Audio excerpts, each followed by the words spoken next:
Okay, shalom everyone. We're back for our Parasha insights, and we're going to jump right into a very complex topic. It's complex, and it's one that's not often spoken of in our Torah portion this week. Naso, we have a lot of meaty topics. We have Birkat Kohanim, the priestly blessing, which we did in last year's class.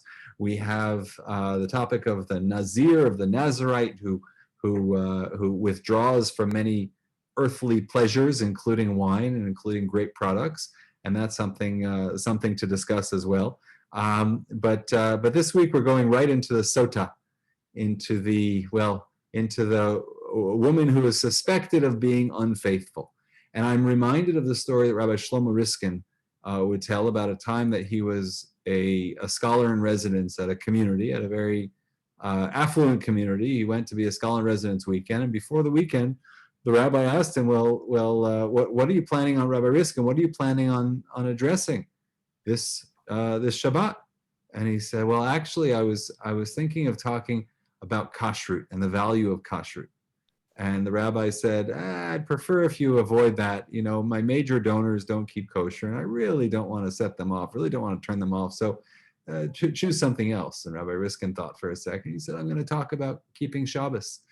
He said, people here drive to shul, and I don't want to make them feel guilty. I want them to feel empowered. I want them to come to shul. So please, my donors, they drive to, don't speak about Shabbos. And so Rabbi Riskin said, I'll talk about intermarriage. Don't talk about intermarriage. It's a very sensitive topic around here. Don't talk about, he said, I'll talk about the power of marriage. Don't talk about marriage. It's very complicated. A lot of things happening in the community, a lot of unfaithful. Don't talk about that. So Rabbi Riskin said, I give up. What should I talk about? And the rabbi said, I don't know. Just talk about Judaism. Okay.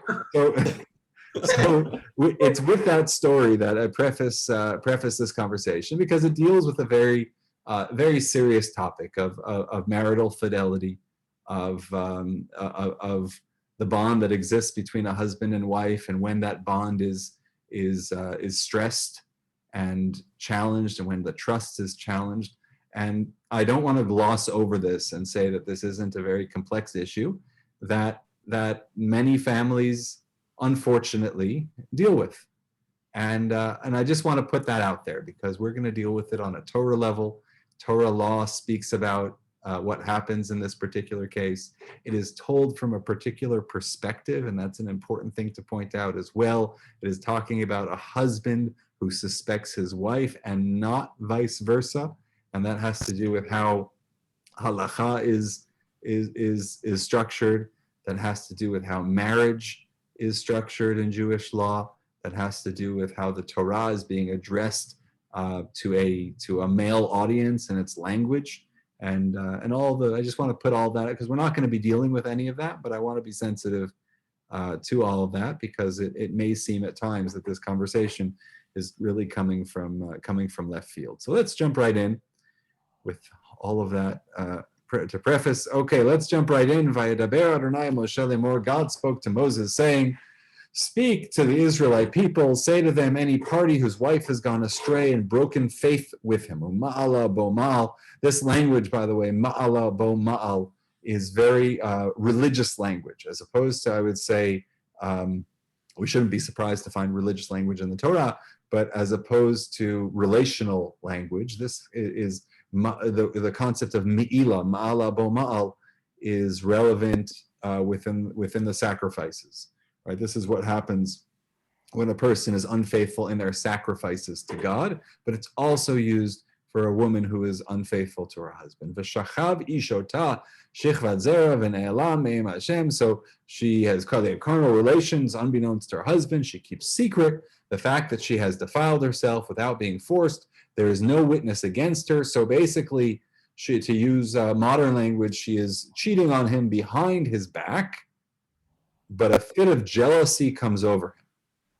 So in Hebrew, ruach kin'ah, a fit of jealousy. V'kineh, and he is wrought up about the wife who has defiled herself. Okay, so he suddenly is getting suspicious and jealous. She's having this affair. He is getting suspicious, but wait a second. Oh, or avar alav ruach kin'ah v'kineh et ishto v'hi lo nitma'a. or he's becoming jealous and she has not defiled herself and nothing improper has happened. So either she's having an affair and he gets jealous, or he gets jealous and she's not having an affair. Either way, and that's when you get to the ritual, is that he brings her to the Kohen, to the priest, and it's a whole long chapter. I didn't want to kind of spend all of our time because there are a lot of ways in which we could get distracted with the Sota ritual. We're not going to be talking about the ritual. We're not going to be talking about the waters of the Sota, but about the emotional underpinnings and how the Torah is addressing, and the Midrashim address what is actually happening in this moment where he is suspecting her and what's going wrong, what has gone wrong at this point. So that's basically the introduction to Sota, without getting into the detailed ritual of her drinking the Sota waters and that being the determining factor as to whether she is telling the truth or his suspicions are confirmed, because she is denying it. Okay, so the Siftei Chachamim, which is a commentary, a super commentary. It's a commentary on Rashi. The Siftei Chachamim says about what his knowledge is, what's happening, what does he know, what does he doesn't. He neither knows that she was defiled, nor knows she was not defiled, as implied by the straightforward understanding of the words, she was defiled, she was not defiled, because the Torah writes it was hidden from her husband's eyes, and the rabbis learn that if he saw that she was defiled, then the waters do not examine her, then the waters of the Sota don't examine her. What this is saying, very simply, is this is not a case where a wife cheats on her husband. That is not what we're talking about. The Sota ritual does not deal with that case. What the Sota ritual deals with is a case in which he suspects. He doesn't know, but he suspects, and she denies. And this is the only way to get to the truth. Just want to clarify that. This is not, the waters of the Sota are not for when a woman cheats on her husband. And again, the language is very hard to even say, such one-sided language. And I want to just put that out there, but we're speaking within the context, within the terms of the Torah. So when a woman cheats on her husband, that's a different set of laws. But that's not this. Sota ritual, he suspects her. She says nothing happened. She says, believe me, nothing happened. He suspects her. And not only that, as we'll see in a moment, he warns her. He says, please don't do that. She says, she disregards. She goes into seclusion and says nothing happened. Ibn Ezra notes within the context, what are we talking about? I think it's very fascinating language. Va'avar alav ruach kina, the spirit of jealousy. What is the spirit of jealousy? So Ibn Ezra gives a little grammatical point, which I think may be more than grammatical. He says lashon zachar, that ruach, spirit, is written in the masculine. Similarly, you have other times in which spirit is the masculine. Generally, the word ruach, spirit, is a feminine word. How do we know this? The first time it appears in the Torah, you don't have to read very far. You have to read the second verse of the entire Torah. In the beginning, God created heaven and earth, and the earth was being unformed and void, tohu vavohu, and darkness on everything. The ruach Elohim, the spirit of God, mirachefet, to sweep or to hover, is written in the feminine form. The spirit, the ruach, is feminine more often than not. Al pnei hamayim, was sweeping over the water. Usually when we see that word, we're used to seeing it in the nekeva, in the feminine, because really in the verse it should be va'avra alav. Avra with a hey at the end would be a feminine form, that the spirit passed over him or came upon him, but it's in the masculine form. This is a uniquely masculine spirit of jealousy that comes upon him. And the proof text that the Ibn Ezra gives from the first book of Kings is about a great gedolah, the chazak ma'od, and not chazaka. So it uses both there. The chazak, gedolah, the chazak ma'od, not chazaka. The concept of the strength. There's something to this spirit of jealousy, which is very which is very strong, so much so that they use the masculine form of the word. The Sforno notes, and then we're going to go straight to the Midrash. The Sforno writes, what is, we'll look in the English, a pure spirit, his wanting to reprimand her after he was aware that she had behaved unchastely, and he warned her and told her not to seclude herself with the man who is suspected as her lover. Or it could either be the word ruach, in this context, it either is talking about a case in which something happened, in which case it was a ruach tahara, a pure spirit, or the other kind of ruach is a ruach shtut, jealous, the spirit of foolishness, of idiocy, bilti siba, without reason. Ruyashi, there's no reason that he should be jealous. Aval im avral hatrato, but if he asked her not to go into seclusion with this person, vinistera, and she did, afal piken, so, even though his jealousy is unwarranted, even though she says nothing happened and likely she is to be believed, even so, we still have the sota ritual to determine, because he did make that request or that warning to her, do not go into seclusion where there are no witnesses who can say what did or didn't happen.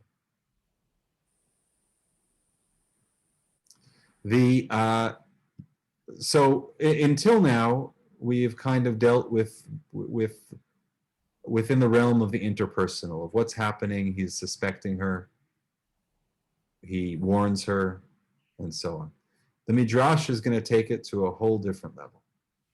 And the Midrash is going to note that, take a look at the very beginning, as we set up the problem in this verse. So it says, Ish ki tiste ishto, a man whose wife goes astray. That's how it's set up, with these 4 words. Got it? Ish ki tiste ishto, a man whose wife goes astray. The problem that the Midrash is going to note, do you see an extra word there?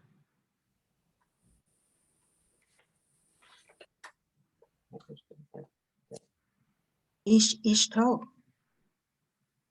Say that again. Ish And ishto. Ish is the man. Ishto is his wife. Wife. Ish, a man. Ki, when. Tiste, goes astray. Ishto, his wife. Mm-hmm. Which we would parse differently. A man when his wife goes astray. So look at this word. What's this word doing up here? Ish. You would think that's a typo. Ish. So they translate it as any part, I don't know, any party or any man. I don't know why this translation is like this, but it basically in English, we wouldn't translate this extra word ish, which means man. A man, when his wife goes astray. That's what it says. Man, whose wife goes astray. Person, whose wife goes astray. What's this extra word? Why is ish repeated? Is there parenthesis? So yeah, we would say, and Michael, you're right, from a literary perspective, I could explain it and say, the duplicating of a word shows it emphasizes it. There are a number of instances of this in the Torah. Ish, a man, any man, emphasize for whatever reason, the double. The only place it occurs in the Torah, as I recollect. What's that? There are other instances of this. There are other instances when it appears in the Torah. It's not unheard of. But still, the Midrash is going to pick up on it and say, because every time it's still unnecessary, even if stylistically it works, it's still unnecessary. So look at the Midrash. The Midrash says, Lo hayat tzarich lomar ela ish ki tiste ishto. All you need to say was the word ish once. Right. Ma Talmud lomar ish. Why does it say that word twice? She'af al pi shehi meshameshet le'echad. Even though she is married to one guy, afal pikein lishnayim hi zekuka. Even so, she is zekuka. She is reportable. She is responsible to two, to both. Who are two? Shehi koferet bishnayim. because she is betraying two men in doing this, two ish in doing this. Ha'echad kashim mezanahi koferet ba'isha. One is that when she goes astray and when she cheats on her husband, she is rebelling against her husband. She's betraying her husband. V'ha'echad, and the other, shehi koferet ba'kadosh baruch hu. She is rebelling against God. God commanded her, lo tinaf, do not commit adultery, because one of the 10 commandments is don't commit adultery. Uminayin shakadosh baruch hu nikra ish, and how do we know that God can be called ish also? That's a pretty radical thing to say, that the word man can refer to God, because in Shirat Hayam, in the Song at the Sea, it says Hashem ish milchama, Hashem shema. God is a man of war. It uses man in a very important way. God is a man of war. God is his name. So that second ish refers to God. So what the Midrash is emphasizing is that with this act, the act, or what happens within the context of a marriage, is not only a responsibility of a husband and wife to each other, but their responsibility to God as well. Ish, ish. That's what the Midrash says, the extra ish is to show that God is implicated in this relationship. The Midrash continues also, just a separate lesson on the same topic. It says, why do you say ish, ish? Why do you have to repeat this word twice? The Torah is teaching you to be a vatran. Anyone know what this word vatran means? Levater in Hebrew. Vatran, somebody who's do away with. Levater, it's related to that. Levater in Hebrew, in modern Hebrew, it's a traffic concept. Levater is to yield. Okay. You should be a person who yields, a forgiving person. A person should always be a vatran, should always be forgiving in his home. For example, nishpach yain, if wine spills, heve vatran, be forgiving, no problem. V'chein shmanach, and also if oil spills, don't worry about it, be forgiving. Nikrak sutcha, if your cloak tears, don't worry about it, be forgiving. Aval, but the Midrash says, Im shamata davar ishtecha, if you've heard something about your wife, meaning a rumor or something to be suspicious, kum kagever, get up like a man, arise like a man. Don't be yielding, pursue it. Lemi shegever atave gever, for the one for whom you are a husband, you should be a man, basically. L'chach ne'amar ishish. That's why it emphasizes within this context of marital challenge or marital infidelity, it emphasizes the concept of ish.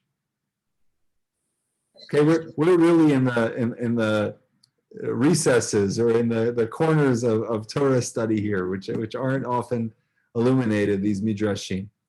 But the fascinating and maybe the positive points are that the Torah is very much seeing God as part of the concept of faith within a marriage. It's not only faith in God, but faith in a marriage is something that's divine as well within a relationship. So much so, as well, that the next midrash I want to share with you. Any questions just until now? Any questions or comments? Because there's another, I think, fascinating midrash.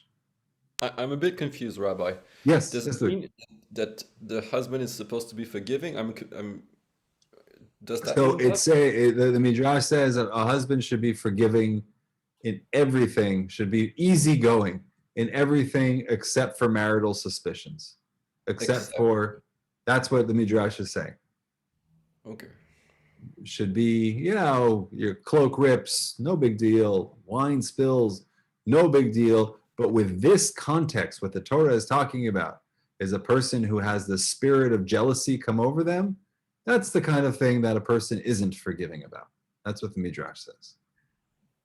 Okay. So what does he do if he's not forgiving? How do they continue?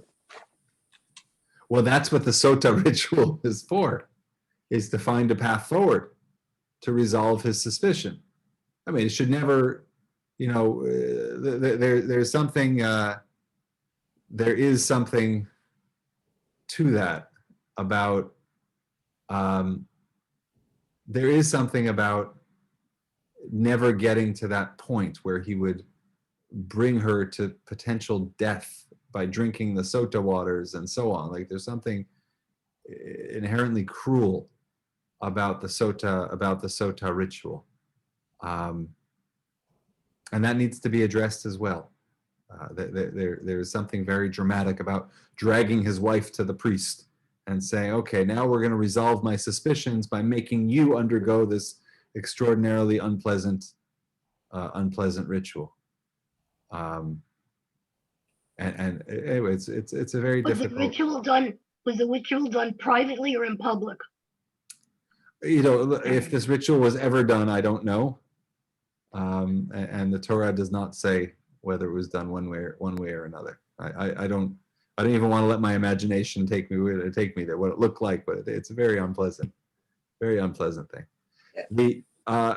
The Midrash says, we're going to skip that for a moment. Midrash says on Naso, basically it goes through the structure of this Midrash and Tanchuma, it goes through the 10 Commandments and talks about how this woman how this wife, by violating her husband's trust and asking her not to seclude or not to go in a place with this man where people didn't know what was happening, and by violating that, she's violating the 10 Commandments. And it goes through and it says, how does it violate each of the 10 Commandments? So it violates because a person, kol hanoef eshet chaveiro, and this talks about the context of a man who commits adultery with the wife of his acquaintance. So it puts the responsibility on the man. Here is somebody who is denying the existence of God. A man who has an affair with a married woman denies the existence of God, says the Midrash. Not only that, you shall have no other gods. And it says Shnei Pa'amim, twice in the context of the Sota ritual, which we're talking about now. It says Va'avar alav ruach kina v'kineat ishto. It talks about this concept of the spirit of jealousy. Why does it say it twice? Shehun mekaneh la'kadosh baruch hu l'ba'ala, because he's jealous. There's jealousy with God and jealousy to the husband, and you're denying the existence of God, and God is a jealous God, and all of that. It's lo tisa et shem Hashem Elokecha. Don't say the name of God in vain. Shehu noef v'nishbal shav shelo asa. An adulterer will swear in vain that they didn't do what they did. Honor your mother and father. That the noef, that the adulterer with the sota, if she is impregnated by him, and she tells her husband, "No, you're the father." She says to the husband, "No, you're the father." Va'ubar gadol, and then when this fetus grows up, is born and grows up, umechabed lifnei ba'ala, he gives honor to his mother's husband, who he thinks is his father.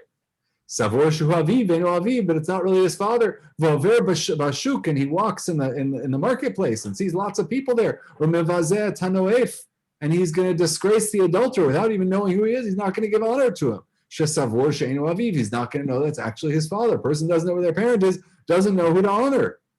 So you're violating this. Lo tirtzach, right? And so on. And so it's just going to go through one by one. It's very interesting. And obviously, as lo tachmod is not, don't be jealous and don't covet, is obviously going to be violated by the adulterer. What's missing here, interestingly, these are 9 of the 10 commandments. And what's missing here is Shabbat. I'm not sure why the Midrash neglected to make the commandment between Shabbat. Maybe this case only violates 9 of the 10 commandments, not all 10 of the commandments. Anyway, you can go through that on your own time, just the kind of the detailed comparisons, what the Torah says. I want to close these last 10 minutes with a little bit of a puzzle, because there's a fascinating Zohar, and this was not on the sheets that I distributed earlier this morning. So for those who did a little advanced reading, it's constantly a work in progress, and I added these a little bit later. So Rebbe. So this basically the Talmud at the beginning of Tractate Sota says something is very well known, very very often quoted. The Sota ritual is followed by the Nazir ritual. So what's the connection between the Sota, between the unfaithful wife, and that ritual, or the suspected unfaithful wife, that ritual, and the Nazir and the Nazirite who sustain or withholds from wine? What's the difference? Lomar lach, to teach you, shekol haro'eh sota bekilkula, whoever sees the sota in her disgrace, yazir atzmo min hayayin, will withdraw from wine. Why withdraw from wine? Well, the English translation elaborates on it because wine is one of the causes of sexual transgression. It looses inhibitions. They're going to see this sota, they're going to see this woman, and they're going to say, if alcohol didn't exist, this problem wouldn't exist. Because so often these decisions are not made in sober moments, but these are instinctive, acts that are made in moments of drunkenness and inebriation. Not that is an excuse. It simply is an observation that a person is going to make. He's going to see the sota and say, you know what? I'm not going to drink wine. That's what the Talmud says. The Zohar. Hacha'it li stakla. This is in Aramaic. The Zohar written in Aramaic. We're going to look at something now. The Zohar says, you could look at it as follows. The question is following. Kevan da'asir lechamre. Because once we know that wine is prohibited, anavim lama. Why are we prohibiting grapes also from the Nazirite? Right? What is the Nazirite?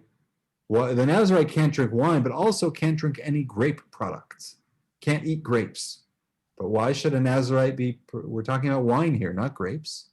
He says the haba chahane, because with the kohanim, with the priests, they're also not allowed to drink wine or drink alcohol before performing their service. Yachol anavim namila, the anavim shari, but we know that grapes are permitted.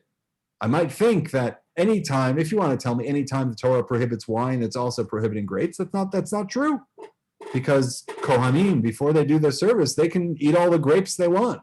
It's just wine that's prohibited. So why is the Nazirite prohibited to eat grapes?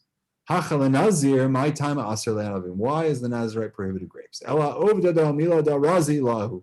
It's a great secret. It's an elevated secret. Leit Parasha min dina b'cholha. You can explain the whole thing with this great secret. What's the great secret? V'ha yedia, it is known. Hahi ilana dechave adam kadma. The tree that the first man sinned with, anavim havu. It was a grapevine. Period. What in the world does this mean? Why does the Nazirite why is he not allowed to eat grapes? I understand wine. Why is he not allowed to eat grapes? Because the tree of Adam and Eve was a grapevine. So what? So that's the puzzle. What's happening here? It wasn't an apple tree. Well, we could spend all day. I could bring source after source. This one says it was an apple tree. That one says it was a lemon tree. That one says it was an etrog tree. That one says it's a tree of a fruit that we no longer have. That one says it's a grapevine. There is opinion after opinion after opinion. That I don't think anybody says it was avocado. But other than that, I think every tree at some point in the Midrashim finds some type of representation in that first tree. So what's happening? Why? This is the puzzle.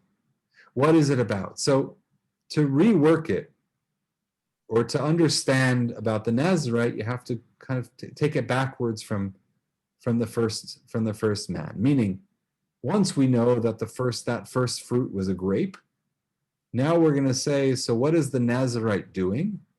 The Nazirite is clearly in a relation with the first man, with the first woman, there is some connection that's being developed there. the connection typically in our tradition would be when there's a sin, and then years later you come back to the same elements of that sin. It's to try to restore, it's to try to repair, it's to try to forgive. Right? So something is happening with the Nazirite that is trying to repair the first sin, or the sin of the first man. And what's happening is that he is seeing the sota. The sota is the disgraced person. The sota has no image of God. The sota is a post-sin, is an existence of sin. And the Nazirite is trying to go back to the Garden of Eden, and trying to go back to before the sin, and trying to imagine what life would have been like if we never ate that grape. The Nazirite withholds from grapes because grapes are what got us into trouble.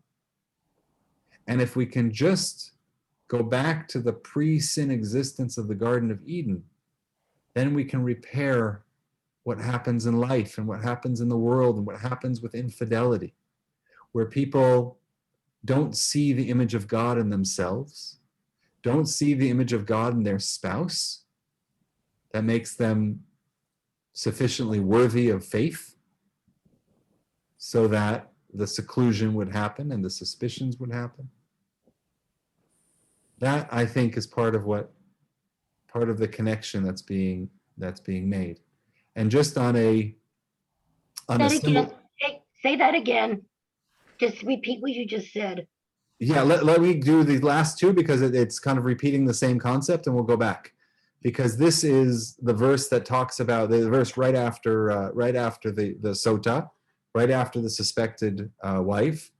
And this is the verse that talks about the Nazirite taking his neder, and the Hebrew word is yafli, which means to utter, but it also comes from the Hebrew word pele, which means a wonder. A wonder. And the Ibn Ezra notes this. He says, what is yafli? It means yafrish, a person should separate themselves. Yaseh davar pele. Or it means that they do something extraordinary. Kirov ha'olam ha'ochim achar ta'avatam, because most people just do what they want. Most people follow their desires. You want a glass of wine? Have a glass of wine. And in the case of the sota, you want this relationship? Have this relationship. You want that relationship? Have that relationship.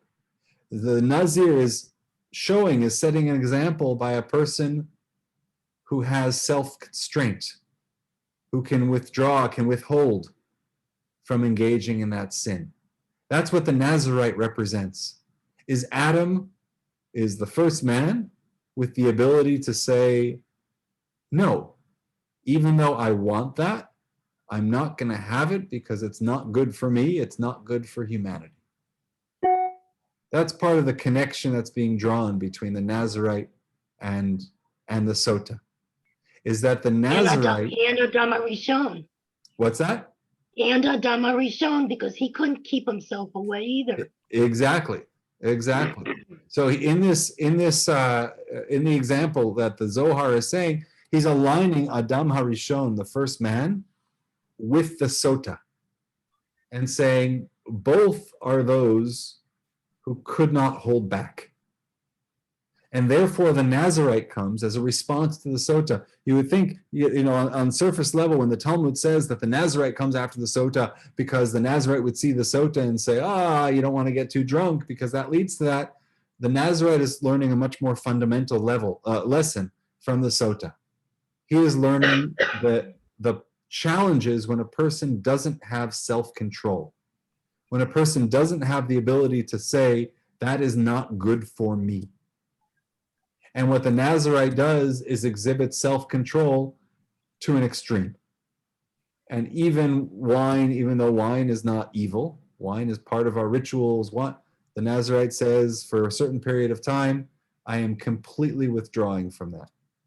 The Nazirite says, not only that, but I'm not even going to have grapes, because grapes come close to wine. Or as the Zohar say, because grapes are the fruit of sin, of original sin. And therefore, he's gonna hold back from that. So go ahead. Bring something? So we know about the sota, but there's no male equivalent. If a man impregnates a woman, there's no discussion on that. Yeah, again, our preface would say that much of what we talked about is entirely unfair in an egalitarian society where we have the same expectations of faithfulness from a husband that we do from a wife, and which the ramifications of extramarital activity are the same for men and for women. But in Torah law, that's not the case. In Torah law, a woman who has an extramarital relationship is treated much more severely than a man who has an extramarital relationship. Yeah, he can have many. Yeah, that's our working assumption, and acknowledging that through the contemporary lens, this doesn't work as well. But you know, this is our Torah, and we don't skip the parts that challenge us. That was one of the great lessons we learned studying with Rabbi David Hartman in Israel, in which he would chastise rabbis who completely skip over or take parts out of the Torah or take parts out of the prayer that make us uncomfortable. Our tradition is about embracing the beauty in our tradition and not ignoring the things that make us uncomfortable, because there are things in there. We have a 3,000-year tradition, and there are things in the Torah that are going to make us deeply uncomfortable, and we have to grapple with that. We can't ignore it. I'd like to bring up another thing. At Purim, Hmm. it says you're supposed to drink until you can't make the difference between A and B, Mhm. right?